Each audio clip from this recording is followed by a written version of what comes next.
coming to this panel about teaching and public speaking as a cartoonist. My name is Kathleen Gros, and I'm going to be sort of moderating and chatting today. I mean, there's three of us, so it'll be pretty conversational. And we'll leave a little bit of time at the end for some questions and stuff. So I'll just go down and have everyone maybe introduce themselves and maybe tell us a little bit about your teaching experience. Yes. My name is Autumn Crossman. Born and raised here, and I only started teaching fairly recently, within like the last 2 years, give or take, 2-3 years.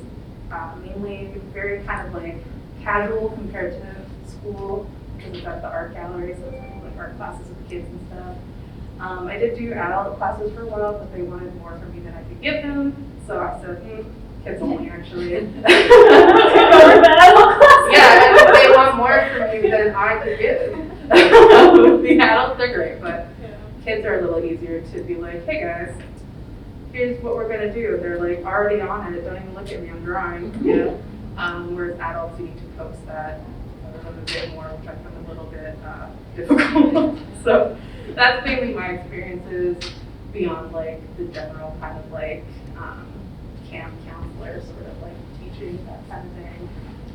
It's all still a little bit new to me. I have had to work a lot on the more like less of the like 1-to-1 or 1 to like 8 kids, and more on like the actual making outlines and stuff has been very difficult. Like class outlines and things like that I have found to be my enemy a little bit. So that's what I've struggled with, but I've got better, I think. Interesting. Yeah. Talk about that. Natalie, how are you? Hi everyone, my name is Natalie. So I don't have like formal teaching experience, like I don't work in a school or anything like that. But I do teach at the same place Autumn does. I took over the adult classes for Autumn. I also teach kids. I teach at like community art spaces, and I've been running zine workshops for a fairly long time as well, like ever since my undergrad, ever since I've gotten into zine making. And I've also done like a couple of like comics making workshops, and I've done in-school programs as well. So yeah, and I also like I really value like arts education, especially in non-education spaces. So I really do like community education spaces as well. So yeah.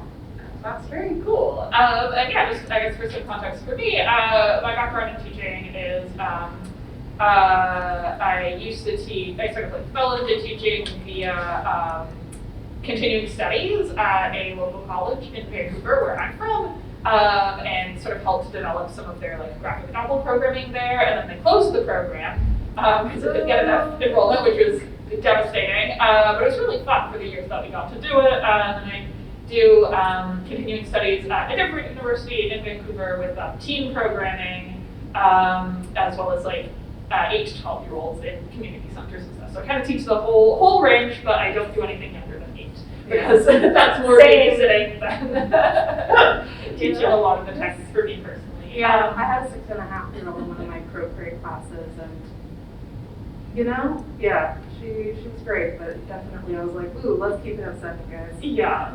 That half a year really makes a difference. It really does when they're She's like, anyway, I don't know if you know me, but I'm pretty good at this. And I was like, okay, all right, let's back to sitting down.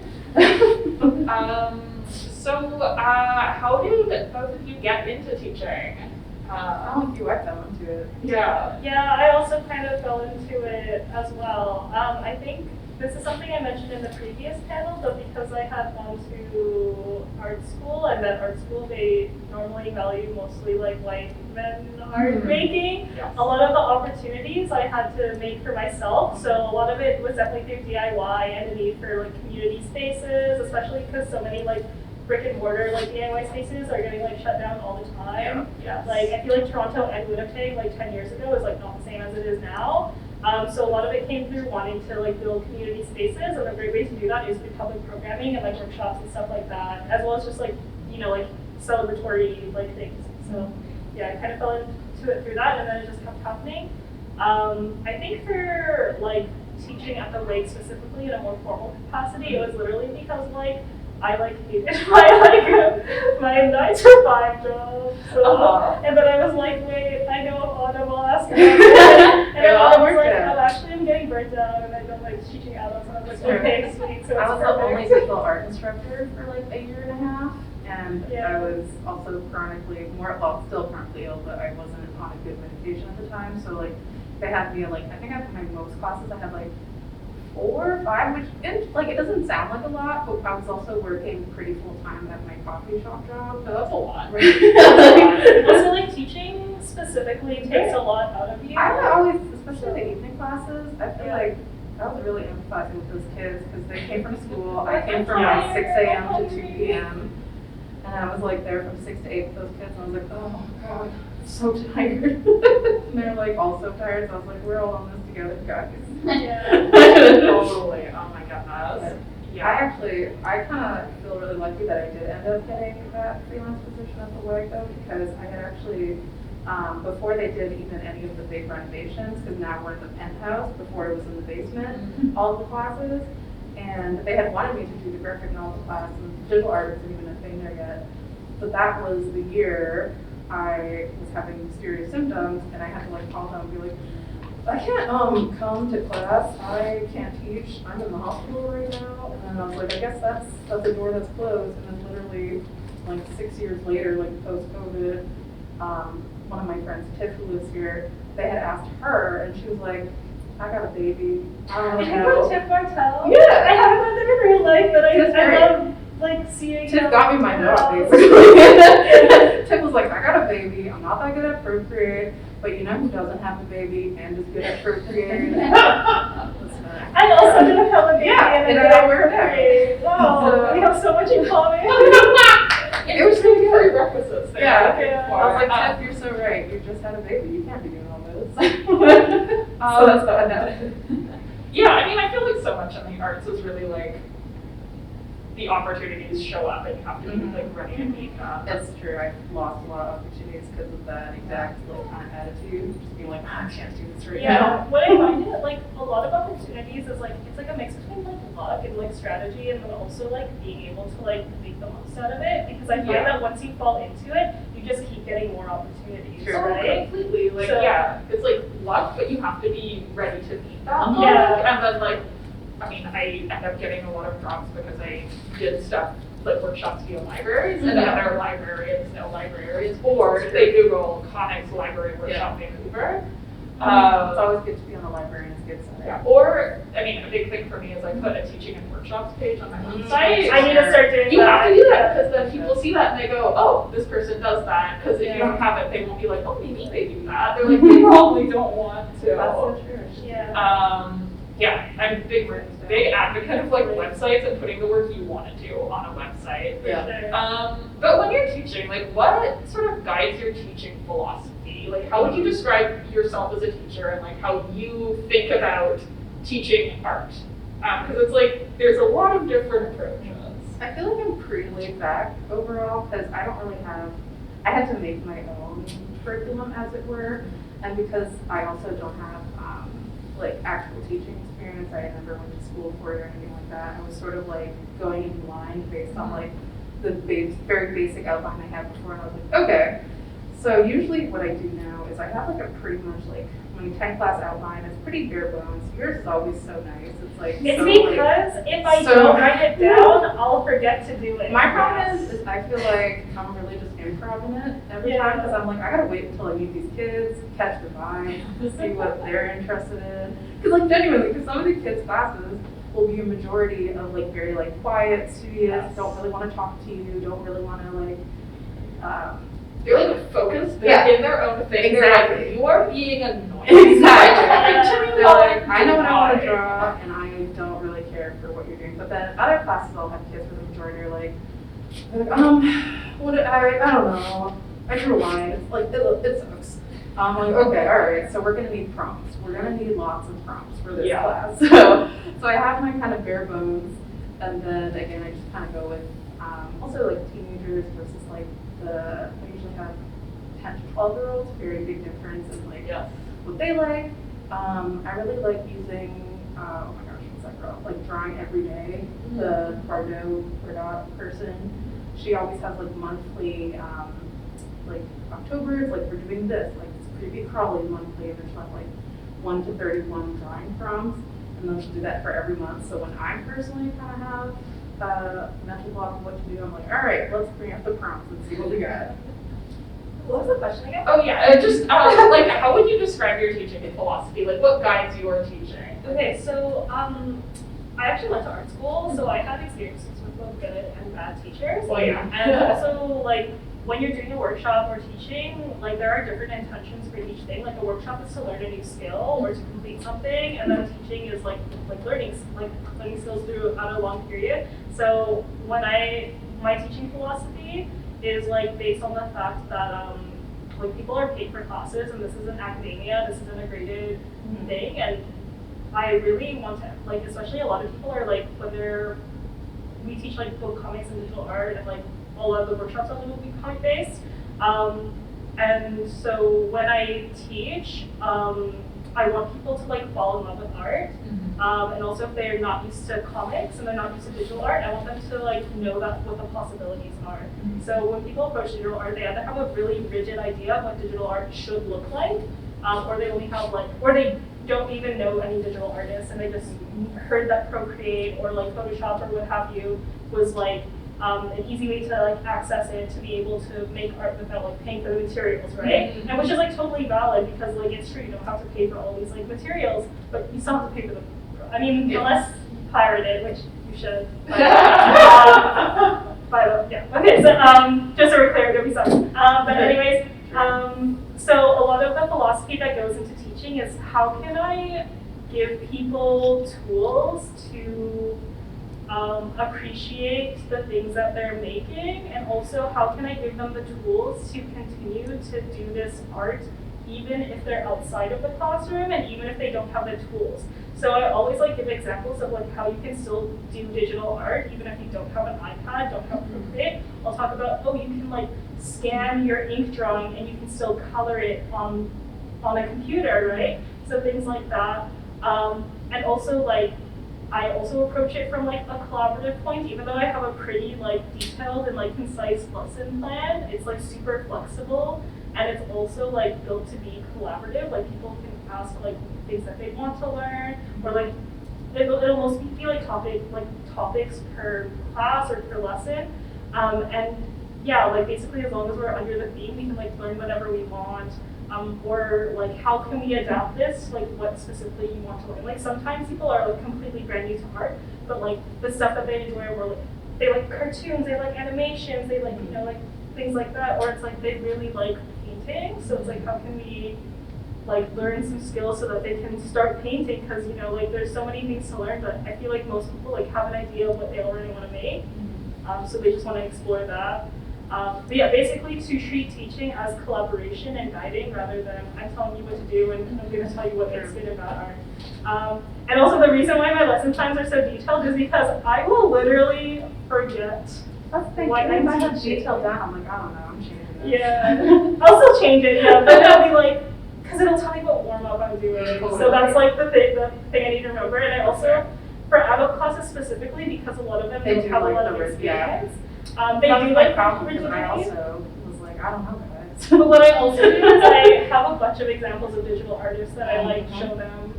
And then for kids, I'll like bring in like comics. Like, here are some comics, and that'll kind of like get the mood going to like set the tone for class. Yeah, I think that's a really good way to sum it all up. Because I think I approach it very similarly, where like my ultimate goal of someone in one of my classes is I want them to leave inspired to make more art. Yeah. Like no matter what we're doing, I don't want them to feel defeated at the end. I want them to feel empowered and inspired, whether they've never touched an art material before or they're coming in. Yeah, and also by the students who come in who have previous art experience, who are like, I already do art, they're the ones that have the most trouble making things. They're the ones that get the most blocked, right? And so like, if you're already an artist, how can I get you to like kind of like get yourself outside of the box and be willing to be a little bit playful and a little bit explorative? And just like remind them that like, I'm not grading them, I'm not here to judge their art, I'm here to like make them fall in love and like make things that they really like. Yeah, especially with like extracurricular and like community center based things and workshops. It's like we are here to have fun. Yeah. Like, I will sometimes have like parents like look in and be like, well, my kid wasn't doing exactly what you said. I'm like, your kid was sitting and drawing for an hour. Like they were really, really excited about their Warrior Cats OC that they wanted to draw. Like maybe they weren't drawing the exact thing that I had planned, but they're sitting there drawing. That's a win for me. Yeah. Like that's why I keep my lesson plans really kind of like loosey-goosey. Like I have like the kind of basic things I want to do, but if it's like you said, if someone wants to draw their OC, if they're not like being draw their descriptive Fortnite skin over and over and over. and learning how to experience, and it's all good as long as they're actually drawing. No, the parents are definitely. I mean, maybe because it's like a tax bracket above mine, but the parents are definitely the most difficult part of teaching. It can be a little stressful. Not all the time, but every so often, like, okay, let's please. Your child's trying. Yeah. I mean, yeah, it can be challenging sometimes with parents, but how you handle it. I always try to like frame it around like the successes the child is having. I mean, that's been me. I'm like, well, you know, like they're not feeling this way, so I'll see what I can do. Or just in general, like, especially like I had one person come in, like one parent about their child who was like, hey, like, you know, her grandma paid for this class and I'm looking at what she's doing on like the USB and I just know that she could do better than this. And I was like thinking about this kid's drawings and it was mostly like very like chicken scratch, like just kind of like playing around with the brushes and stuff. And I was like, okay. I was like, I'll see what I can do, but I feel like this is just making her nervous. She has a very nervous disposition. And you being like, grandma is going to be pissed if you don't draw something real good that is up to your level. Might make her not want to do that.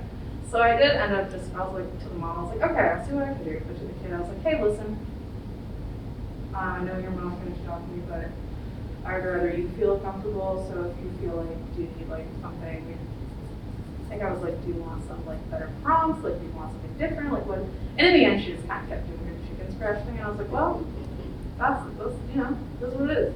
It's modern art, baby. I also feel like a lot of people don't realize, like, they're so focused on, like, finished products, and, like, what the final looks like, that they don't realize, like, even being in an art class or doing a workshop, that's, like, raising literacy, that's raising visual literacy, I know, and I also teach so many raising kids practice, right? Yeah, I always teach kids that. Are you spell dragon? I was like, if anyone doesn't know how to spell something, you let me know, I'll tell you. They come over with pages, and I'm like, okay, what word were you trying to say? Okay, I'm gonna write it really lightly in pencil, and you're gonna. So actually, Rael and I, we've done a couple of workshops in schools through this program in Toronto called Story Planet. Oh, yeah. And so they're trying to get it happened in Winnipeg as well, and basically we did a pilot to see if they could get more funding for it. Well, fingers crossed, because that would be so valuable. But basically the point of that is through comics and art to raise literacy, and also so that children can be empowered to tell their own stories.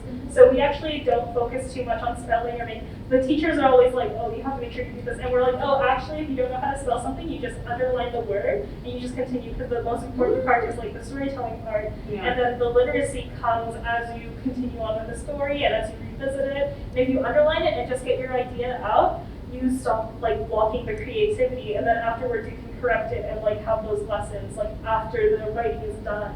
So that's something that I find really like valuable, is that like also like arts, you know, drawing, comics, they all raise either like literal literacy or visual literacy, and it also like empowers like children to be able to like feel like they can make their own thing.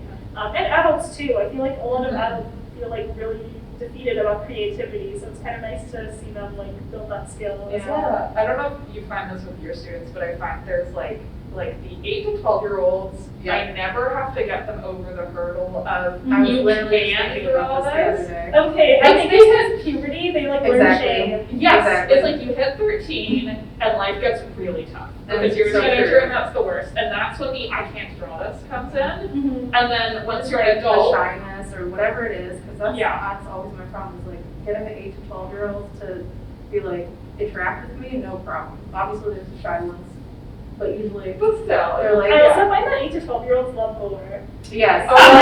The amount of murder. The amount of like, hey guys. They're exploring that in a healthy way, and then once you hit puberty, you you start experiencing like shame over your body and embarrassment and like self-consciousness. So you like start to experience like so much embarrassment and shame. And so you don't have a healthy way to like process the negativity anymore. So you're just like angsty and like blocked, right? And so it's like, but like when 8 to 12-year-olds are like drawing blood and stuff, it's like a really healthy way of like exploring. Although when we work in school divisions, we usually have a no guns policy. Yeah. So what we'll actually do is like, can you explore this negativity in a more creative way? So instead of like drawing guns, we'll be like, oh, instead of having a gun that shoots bullets, why don't we have a gun that shoots cats? Like what if they like shoot kittens? And that's also another way to creatively challenge themselves as well. So not only are they like still expressing their negativity, but they're able to explore it in like creative avenues as well. And so that teaches creative problem solving. Completely. Oh, that's so fantastic. Yeah. Because I try not to limit too much what like kids are exploring. Yeah. It's like, no, it is good and healthy to be I able did have to shut down a furry explore. website once. I was like, oh, let's not look at that with the other kids around. Thank you. It's like, I know you're looking for reference, but this isn't appropriate actually, so let's get that off there. Totally. I think we all kind of like fell into teaching in different ways, but what is the best piece of advice that you've been given about teaching?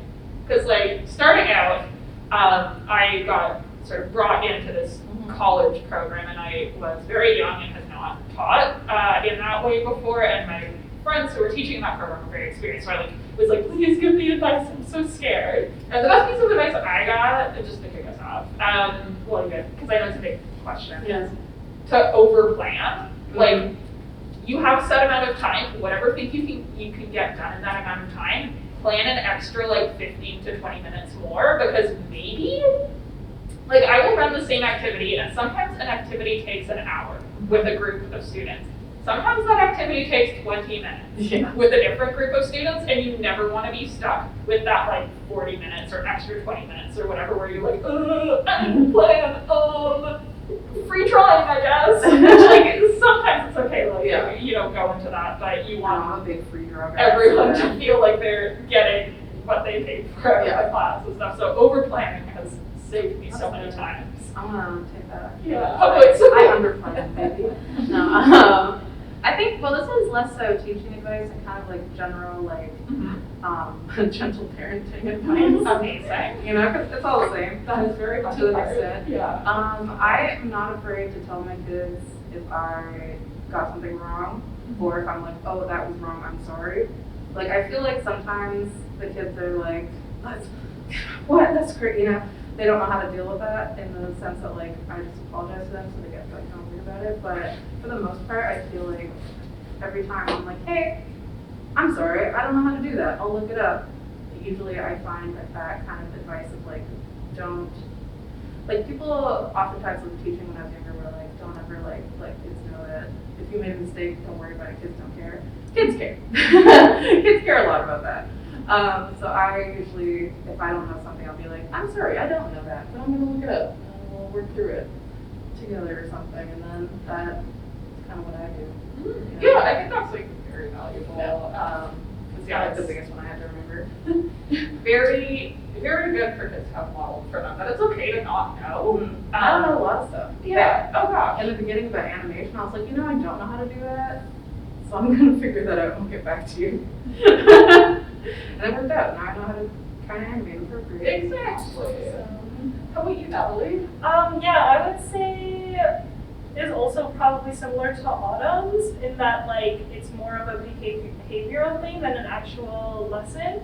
Again, because when I teach it's more collaborative, but also to keep in mind that like students, both children and adults, like even if you try to have the least amount of authority as possible, they're still looking towards you as a guide.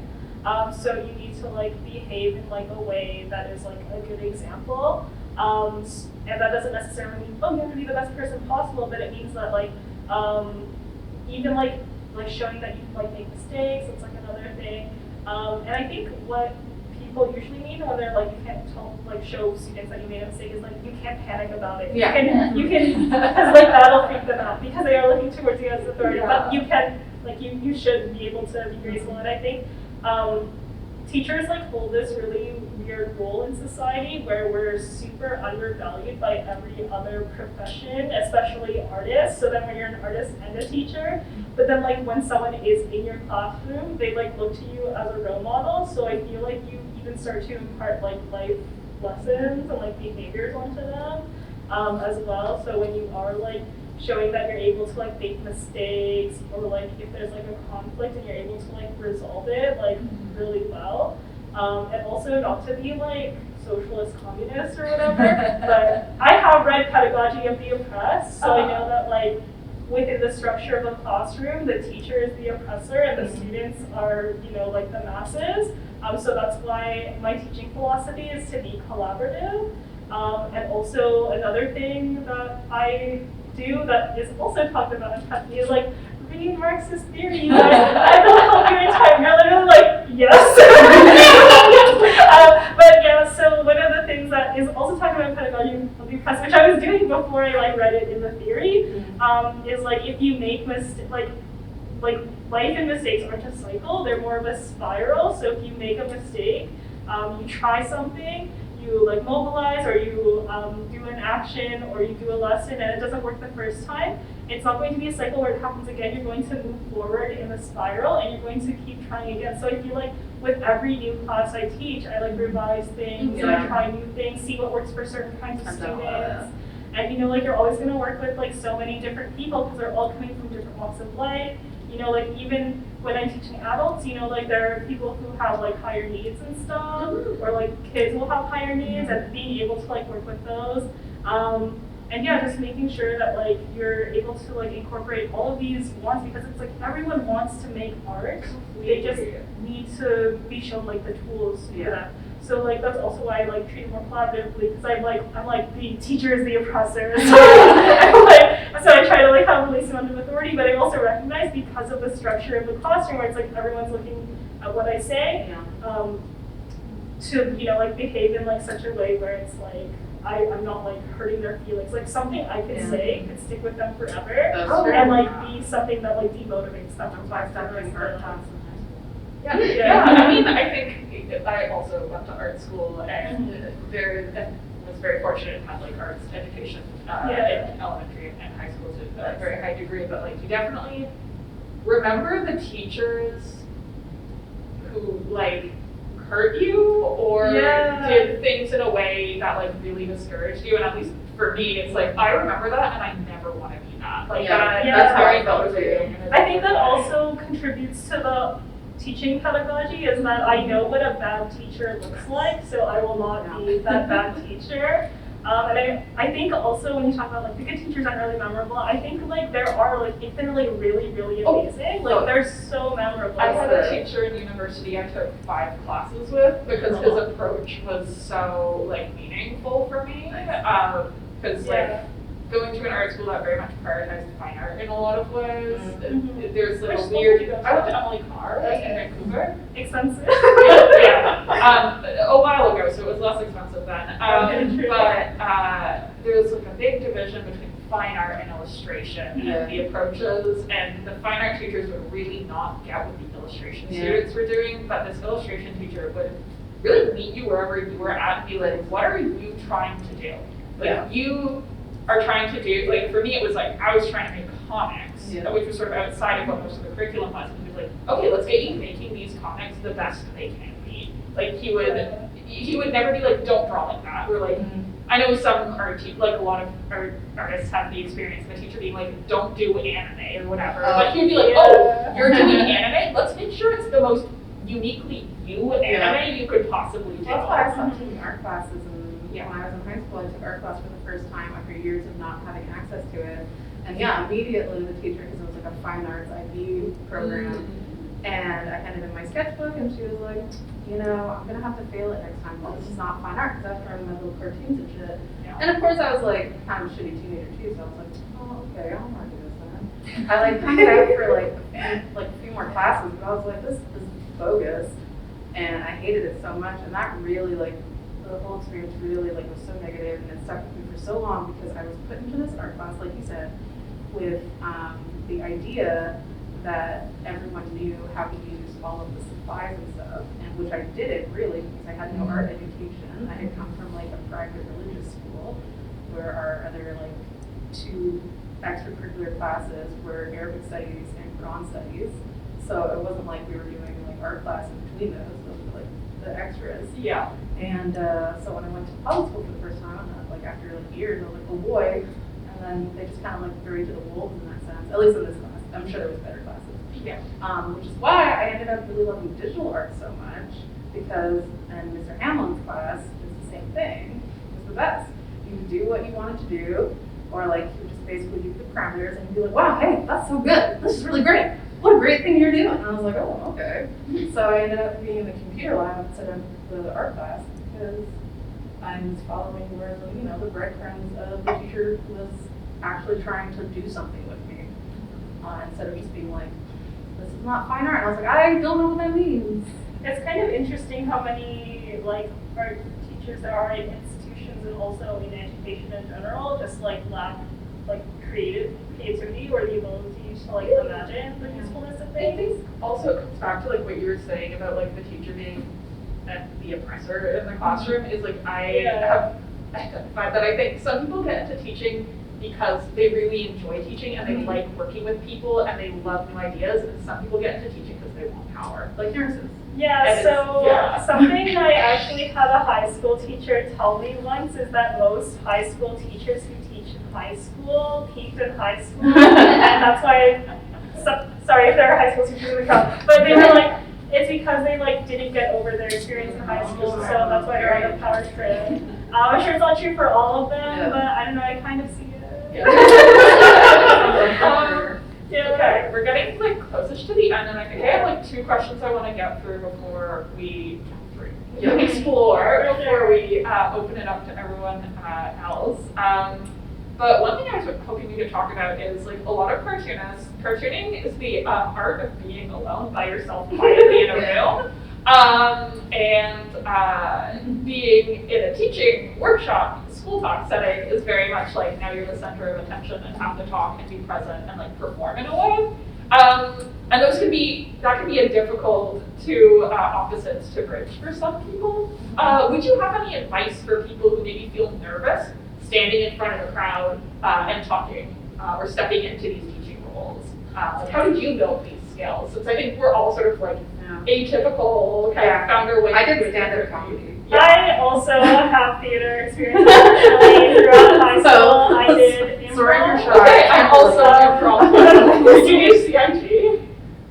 Oh yeah. What's it called? Wow, yes, and over here. All right. Yeah. So also like when I went to a really like white Zionist high school with like barely any people of color. So like there were these like 2 Asian students who were in the debate club, and they like peer pressured me into the debate club, and because I wanted to be around like more like people of color, I ended up joining the debate club for like a year. And so yeah, like I argue with people like crazy, like I talk to people like crazy, like I'm a yapper, like I'm a real yapper. But I guess like my advice for people who are nervous and shy is to just practice talking to a mirror. And if you have things like I stutter all the time, like I've stuttered so much through this, and just like I don't know, like you don't necessarily have to practice what you want to say, but just like practice like being in conversation and like being around people, and just remember like if you mess up, that's like fine, like everyone messes up. Just like kids don't really care either generally. Like people want to be on your side. Like people in the audience or in the classroom, like they do want to be on your side and they're rooting for you for the most part. You know. I think too, because like if you have a lot of experience working retail as well, you can kind of take that. I've worked in coffee for a really long time, which also has a lot of that is just chatting with people and being like, here's your coffee, like how are you doing today, you know? Having a little script for yourself really can help, because some days I have like, you know, just when you're having like a not so great day, or just like having a hard time like verbalizing yourself, having that kind of like memory, muscle memory as it were, of just like, hey, how are you, nice to see you kind of thing, and having that kind of like, you can roll with that, because you've had like the practice of being like, how's it going, small talk, you know, and then you can go from there. Yeah. Also, if you are nervous and mess up a lot, I would say lean into it. Like I'm sure you also know this, lean being an improv team, but like most people who do improv are like really awkward and don't actually know how to socialize with other people. Weirdos. It's like, like we're all- cartoonists are weird and improv people. It's like no matter what I do, I'm like always a freak. Like no matter what, like I literally like during this panel like talked about pedagogy of the oppressed, so it's kind of like And we loved it. exactly. So it's literally like all you have to do, like as long as you can own it, even if you mess up, even if you're awkward. Like there are so many times where I like accidentally like say the wrong sentence because like my brain isn't thinking in I English, do it all the and I'll time. just be like, oh, oops, I didn't mean to say that, but it's been said anyway. So We switch those words around. or I'll just be like, pretend I didn't say that, or do, but don't judge me for it, please. Like just I just, get my like- words mixed up all the time. Yeah. I just gotta be like, oh, I meant to say this instead. yeah, like something I did learn from improv is like you like don't block what you say, just like say it, and even if you mess up, you can be like, oh, just like pretend that didn't happen. Like let's just continue. And as long as you can own into it and like lean into it, I think it's like it's fine. Yeah. Oh, Yeah, just like totally. embrace your faults. And Yeah. like I think like audiences in classrooms like pick up on a teacher's energy and like you can play back and forth with that, and if you go into it like say like thinking I'm going to be confident and like mess up confidently, Yeah. then they receive that in a more positive way than if you get like really freaked out and like into yourself. Yeah. But like I mean Like we were talking about earlier, like it's okay to mess up and admit you're wrong, but if you start freaking out, they're gonna start freaking out. And I mess up a lot, but fortunately, like I'm a pretty silly person, so I feel like it's like a very casual and like not tense. I feel like time that's when how it it goes to happens. be. So I'm like, well, Yeah, just be silly forever. it helps with like the comic stuff where there's like Yeah. a base level of silliness that we're engaged in. Yeah, it's like anything can happen in a in the comic, so why can't anything happen from my mouth?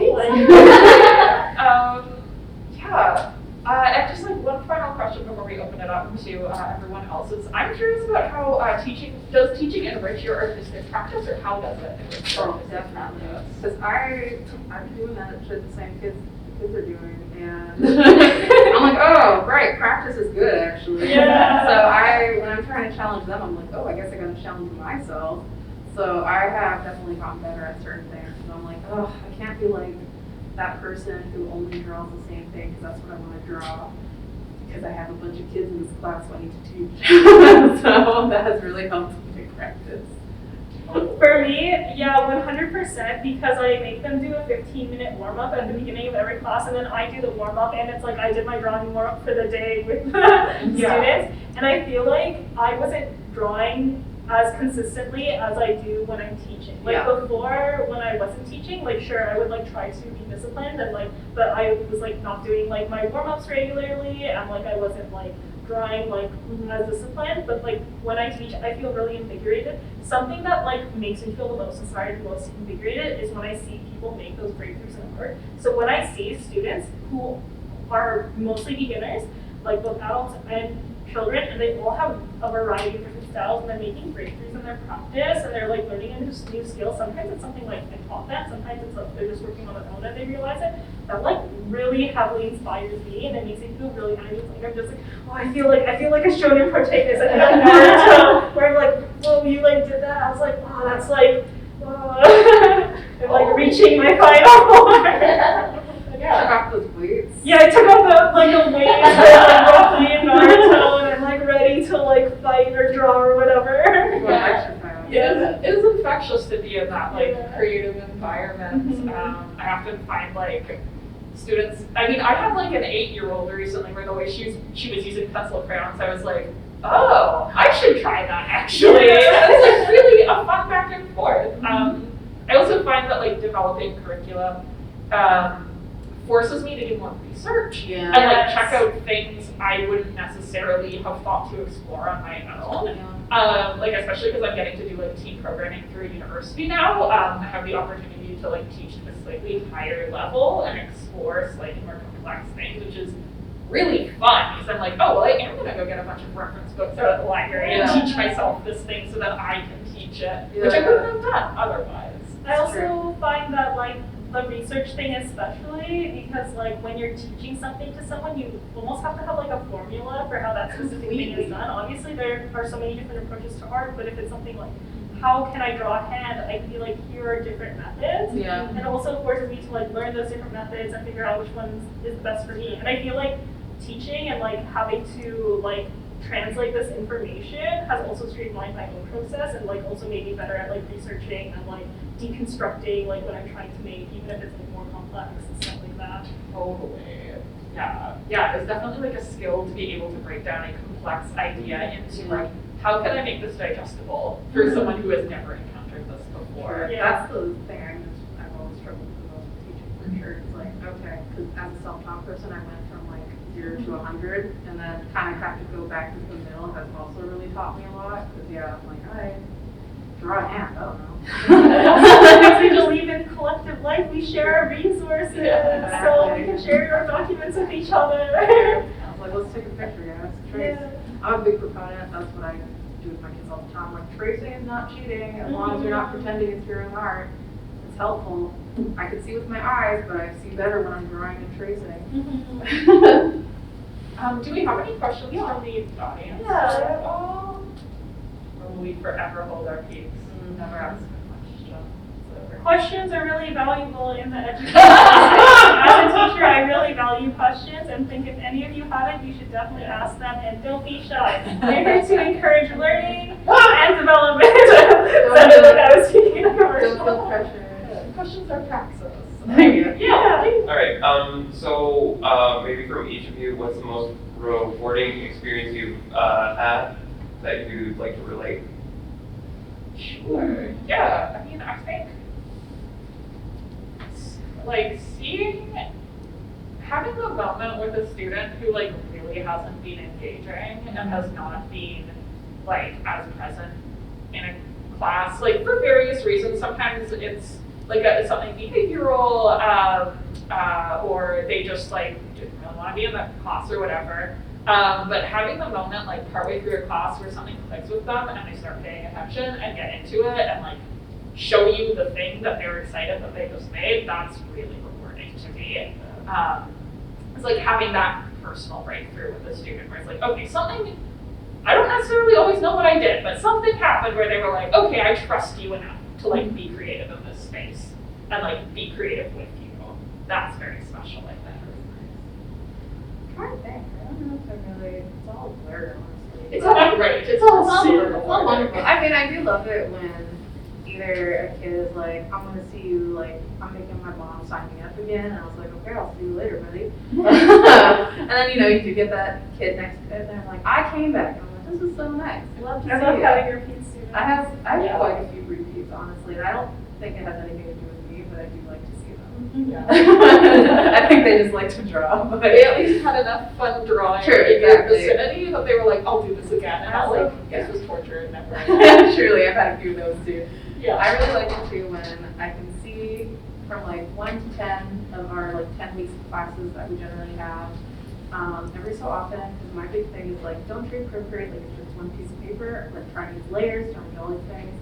And then every once in a while, one of the kids will in fact use layers. And will use the, you know, all of the little things or like 1 or 2 of the little things that I taught them. I was like, oh, finally. I love that.